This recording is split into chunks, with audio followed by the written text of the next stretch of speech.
Welcome to the IoT Travels podcast, where we speak to interesting people in the industry about where their IoT travels have taken them.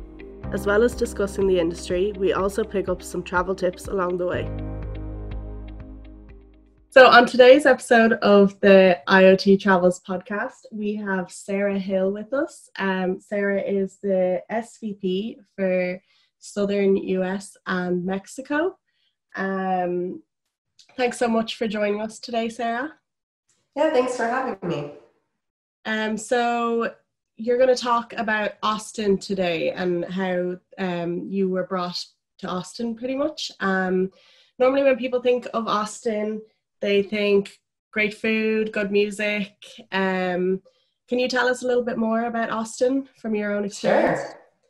Yeah, so I live here now, but I had been visiting for the last few years as often as I could, both for personal and professional, because it's such a great city. So as mentioned, I'm SVP of Southern US and Mexico for Enterprise Ireland. So we're the VC arm and export agency for the Irish government. So we help Irish companies that are exporting and expanding. My team in particular is working with the companies that are exporting and expanding in the Southern US region and Mexico. And so what first brought me to Austin was the famous South by Southwest conference, which is in March every year, except for this year, unfortunately. And it started as this arts festival and then grew into arts, tech, education, film. It's an incredible festival. If you haven't gone, I highly recommend. There's a lot of really cool tech announcements every year. And so that's why I originally came to Austin back in 2014.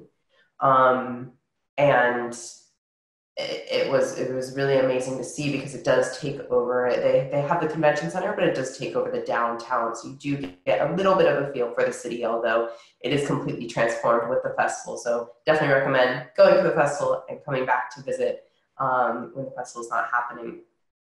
And then I had been over the years, both for pleasure, for fun, to check out the city more, and then for other conferences and for business reasons. And then I just moved here last fall. Oh, great. I hope you're settling in good. I'm sure it's nice to cut a commute like that. Yes, and agreed that there is live music. It's the live, they call themselves the live music capital. Great place for live music, great place for food. I think a lot of people think barbecue, which there is great barbecue. I'm not the biggest barbecue fan, and there is other really great food. Everything you can find basically in taco form, which is fun. Lots of breakfast tacos, which took a little bit of getting used to, but are amazing. And actually, one of my favorite restaurants is a sushi place. So yeah, a good variety of foods. Yeah, kind of caters to everybody, really. Yeah. And when you were commuting back and forth to Austin, how would you generally get there? Were you flying or? Mm-hmm. Yeah, so I was living in California at the time, the Bay Area. Southwest is great for flying to Austin. I've hitched my wagon to Delta for the points. Delta has good amount of flights there. And then I also travel to Ireland quite often. So from Austin to Ireland, it's not direct, unfortunately, but Dallas has a seasonal direct flight.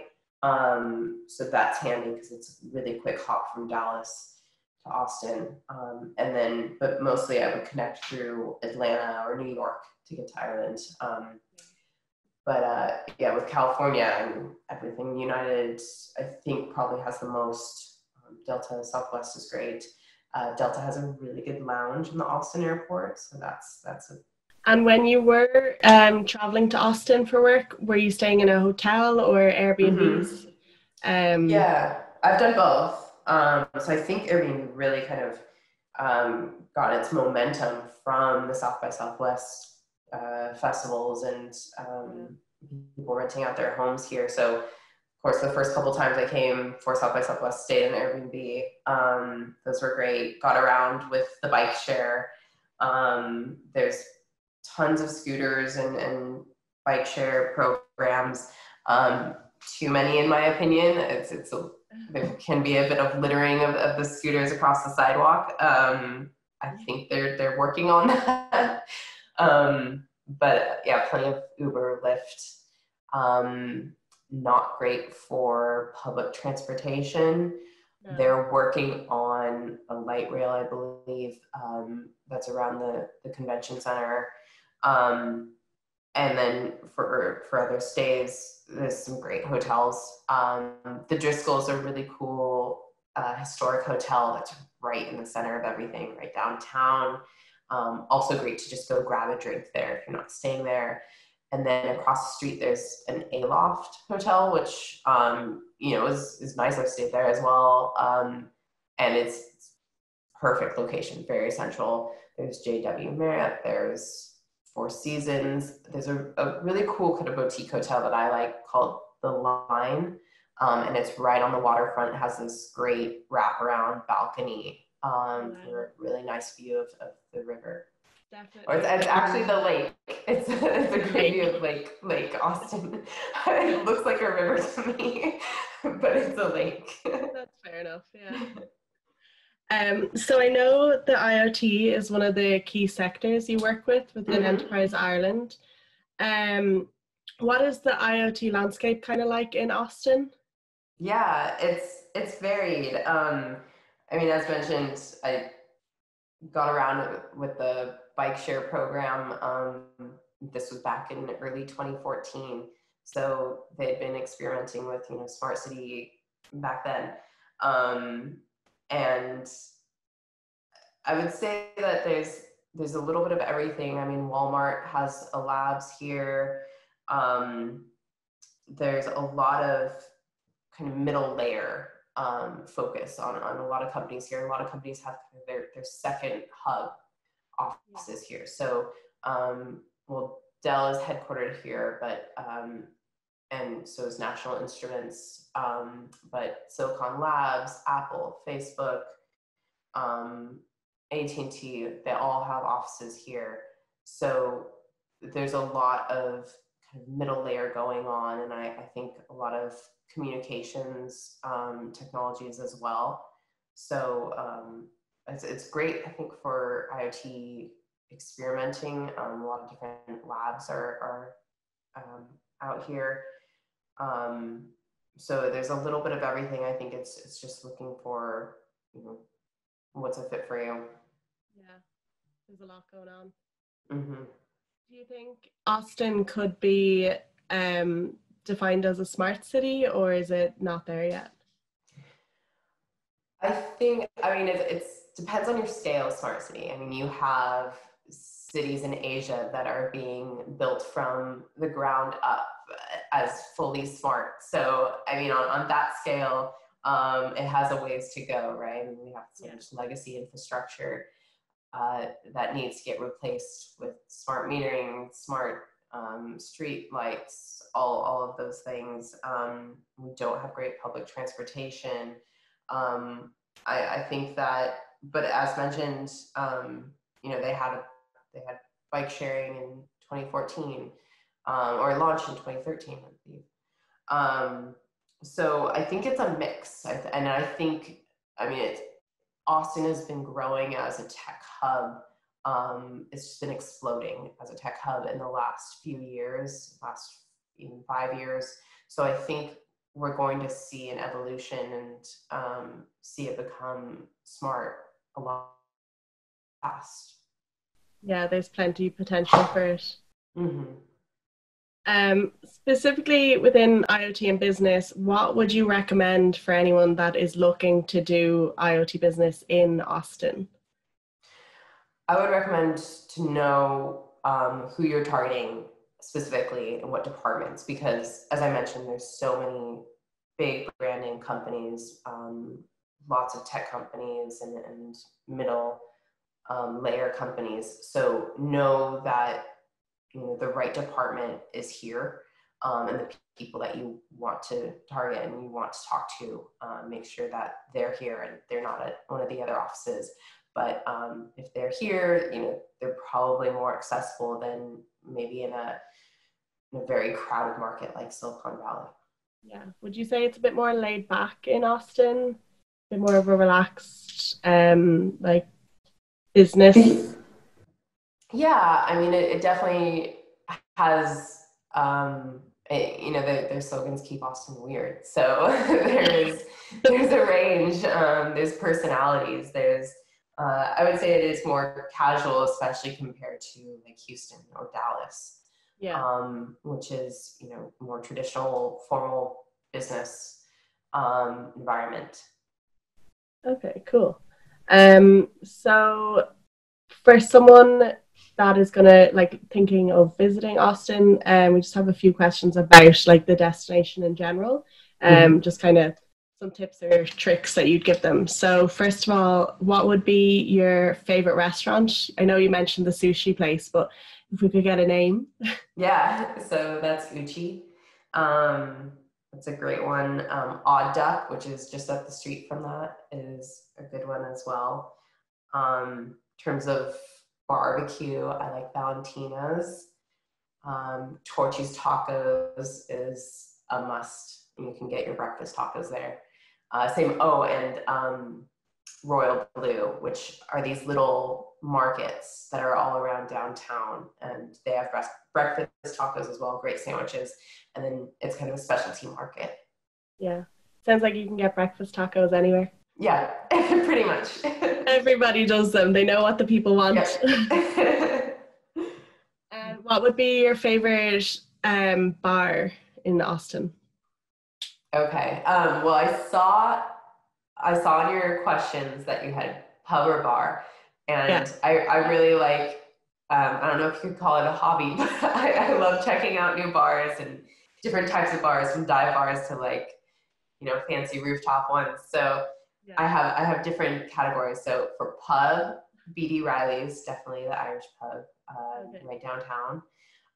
For like what you would stereotype, I guess, a Southern experience or kind of cowboy experience, whatnot.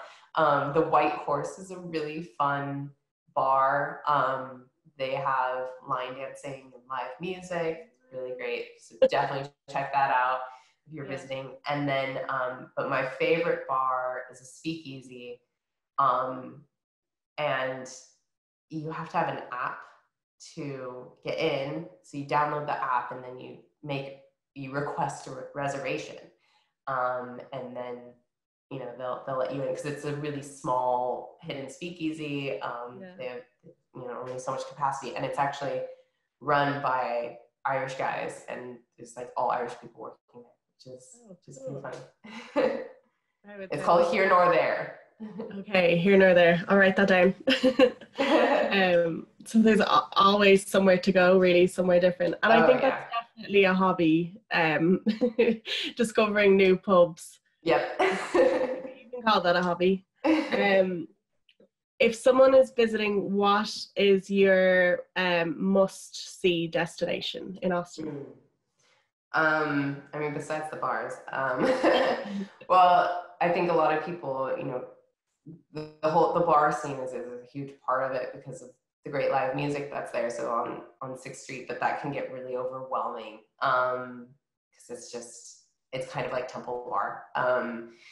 And so then I would actually suggest, like, you know, just picking one and going to one, or going off of 6th Street.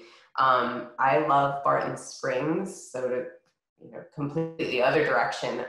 It's a park. It's in Zilker Park, and it's a natural springs. It's an outdoor swimming pool. It's just gorgeous, and it stays the same temperature year round because it's a natural spring, and it's just really beautiful. And it's not too far from downtown. What would be your go-to next Netflix show to watch on a plane somewhere? Rick and Morty. Oh yeah. That's always a good one to just throw on and just turn off. Exactly. Yeah, Just yeah. go into their world. Yeah, I like that answer. What can you not travel without? Music. Yeah. Yeah. Always have something in your ear. Mm-hmm. Yeah. Yeah. For those kind of in between, I do a lot of traveling for work. And so we'll be alone for a lot of time. So it's good to just be in your own little world with your music. And do you listen to any podcasts? I go through phases. Yeah. So yeah, I like when people recommend them to me. I'm trying to think, do I have any to recommend? I mostly just listen to true crime, so Okay. all my podcasts somehow have something to do with mystery or paranormal or something like that. Nice. I should probably start listening to a bit more educational, but yeah, there's some maybe, great business ones out there. yeah, definitely. Especially this one. Yes, yes. Who is the most interesting person you've met so far in Austin? One of the first networking events I attended, I met this woman, Annie Hardy. She's great. She works for Cisco. She's the Senior Experience Design Visioneer at Cisco. And basically is keeping a pulse on trends and bringing in interesting innovations into Cisco. So, and she's a riot. She's a great person. Really interesting. Yeah, I think I read an article about her recently enough as well. Nice. Women in Tech article. So if you had to choose, what would you choose out of beer, craft beer, wine, or Guinness?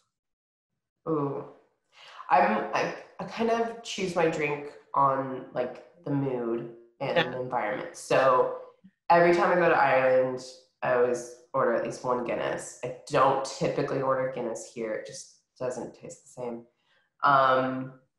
Wine, depending on the meal typically. And then craft beer is good. Yeah, I like the lighter beers, some sours.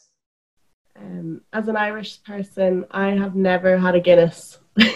Oh wow! I can't bring myself to try it. I will someday, but it's just it's almost like at this point you've held out so long. You know, I know like it's kind of it's part of. It's like a fun fact. Exactly. Yeah. People are always shocked. They're like, no, but then of course they insist. They're like, you're getting a pint now. I'm like, no, I'm not. Yeah, you have to pick the right time to break that. Yeah, exactly. I feel like I'll have to be by myself in a quiet country pub. Yes. I will someday, definitely, but not anytime soon. What was the last book that you read? Well, nothing really fascinating, I think, for anyone here. I'm currently doing an MBA, so reading a lot of books for that right now. Haven't read anything for fun in a while. I think the last one I read was Daring Greatly, Brene Brown. What is your inspirational life mantra for when things get stressed? Breathe. I try to put things into perspective whenever I can. Yeah, just take a step back, really. And yeah. How would you like to be remembered? That's a pretty morbid question. As kind. Yeah. Kindness is really important. Yeah, definitely. And where do you see the IoT in Austin in 5 years? Hopefully public transport has improved. Yeah, I think it's going to just be more seamlessly integrated in our daily lives. But I think, especially with everything going on right now, I think contactless is going to just explode over the next couple of years. So that'll be interesting. Yeah, I think that's going to be the big theme that emerges. Is contactless payment not common over there? It's hit or miss. It's starting to grow, but I think, and the payment will grow. I think access systems, it'll start showing up in other places. Yeah, I think the spread of contactless payment in Ireland was so quick. Yeah. It happened over a course of months, and now I couldn't imagine. Like I always leave the house without my purse or handbag, and everything's just on my phone. And yeah, we're a ways away from that. it's crazy that Ireland is so ahead. I mean, it is a very innovative country. It is definitely, yeah. Okay, so yeah, it's been brilliant talking to you. Thanks so much for joining us. I'm just wondering, I know it's probably up in the air, but where your next business travel is to?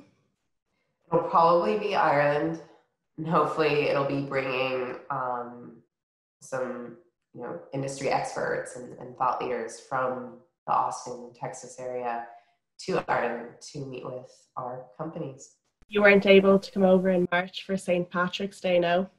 Oh no, everything was shut down anyways, right? Were all the parades canceled? Yeah, everything. It's crazy how just overnight everything was just shut down. Obviously for the best. I have done St. Patrick's Day in Dublin many years ago. My husband's from Dublin, so we lived there. Well, hopefully next year you can come over and experience it. At some point.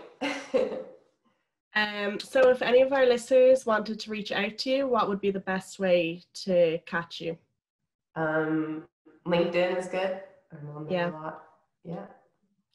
Brilliant. Okay, so thanks so much for joining us. Thank you for having me. Thanks so much, Sarah. And thank you for listening to the IoT Travels podcast. Make sure to tune in again to hear about our next guest and where their IoT travels have taken them.